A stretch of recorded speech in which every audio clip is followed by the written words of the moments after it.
Welcome to episode 14 of the Wood Whisperer video podcast. I'm your host, Marc Spagnuolo, and today I'm going to show you how to sharpen a card scraper.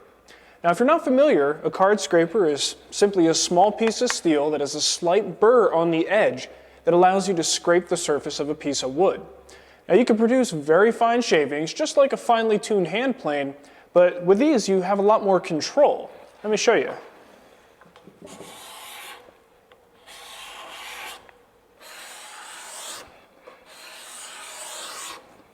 Now, if you're not familiar with the use of a card scraper, there's a great video on finewoodworking.com by Brian Boggs. He does an excellent job of demonstrating scraper techniques, and I'll provide the link to that video in the write-up.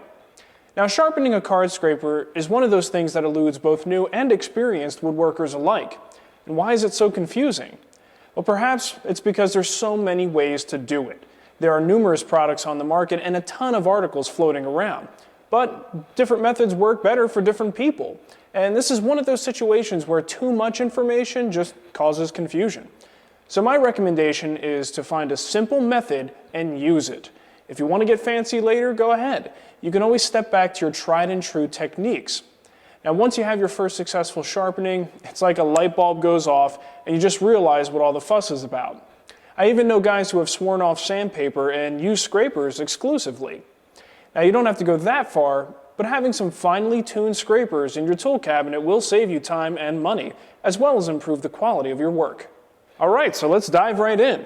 Now, preparing a card scraper is a three-step process. First, we file the edge so that it's perpendicular with the sides. Then we hone the edge so that it's nice and smooth.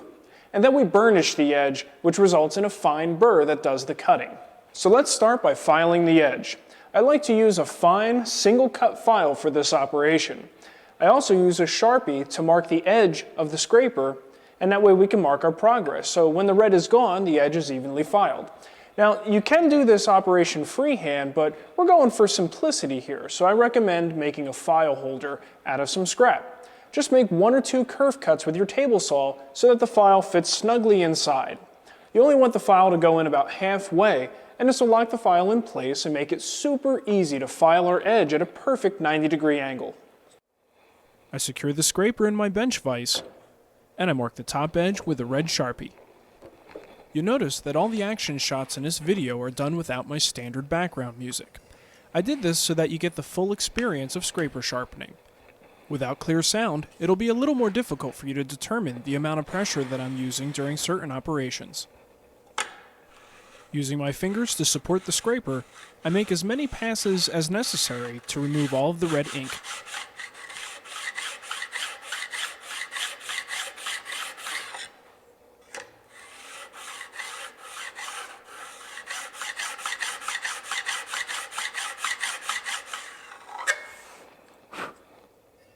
The result is a smooth 90-degree edge. Now that we have a nice 90-degree edge, we have to hone it. Now, this means using sharpening stones or sandpaper to sharpen the edge. We can actually apply what we know about sharpening chisels to this situation. Now, a chisel is sharpened by flattening the backside first and then honing the bevel. And if the back of the chisel isn't perfectly flat, we can never really have an optimal edge, and the same rules apply here. We have to hone the side of the scraper first, and then we can hone the edge. But that's an awful lot of steel to hone, so here's a trick I just read about in an article by Chris Schwartz. If we raise the back of the chisel just a little bit, we effectively reduce the amount of steel that we need to flatten. And this means that the edge won't be perfectly 90 degrees, but honestly, it's close enough. And it takes far less time to do the work. I just use a piece of melamine as a shim when I do the honing. The melamine strip is actually a piece of iron-on edge banding. It's perfect for this task because the glue side grips the scraper nicely and the melamine side slides easily over the moistened stone. After 2 to 3 minutes of honing, your edge should look something like this. Just a quick note about sharpening stones. I'm using a 1000 grit Shapton ceramic stone, but you can just as easily use standard water stones or sandpaper.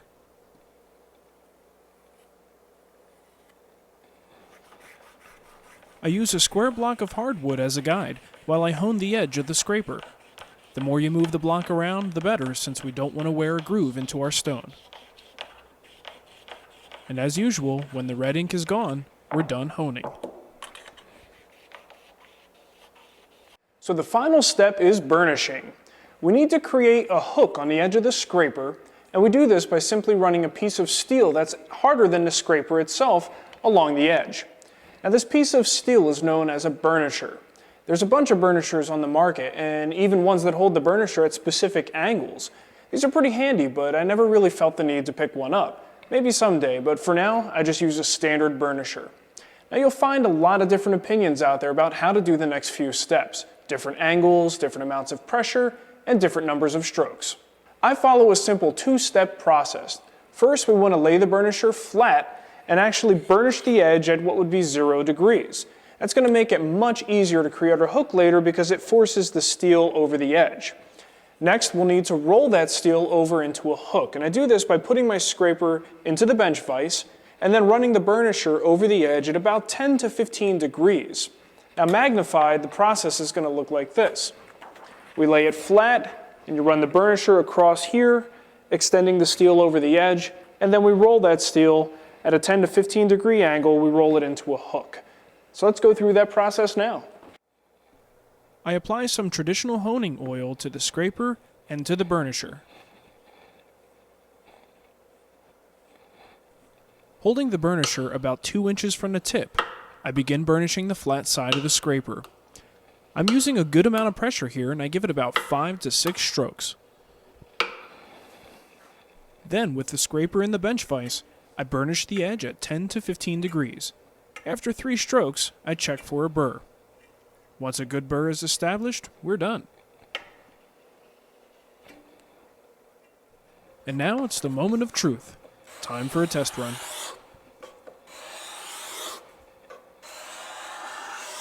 If you've got shavings, congratulations, you just sharpened your scraper. If you've got dust, it may be time for a do-over. So as you can see, a well-tuned card scraper can be an effective way to remove material. Now whether you're flushing up a glued up panel, removing milling marks, flushing solid wood trim to a piece of ply, scraping off some old finish, or even preparing a surface for a new finish, scrapers are a handy tool to have around. And once you can sharpen them easily, you'll find yourself using them more and more often. Now here's a quick tip. If the scraper starts to get dull, you don't always have to go through this whole process. Just go through the burnishing steps to re-establish that hook, and you should be good to go.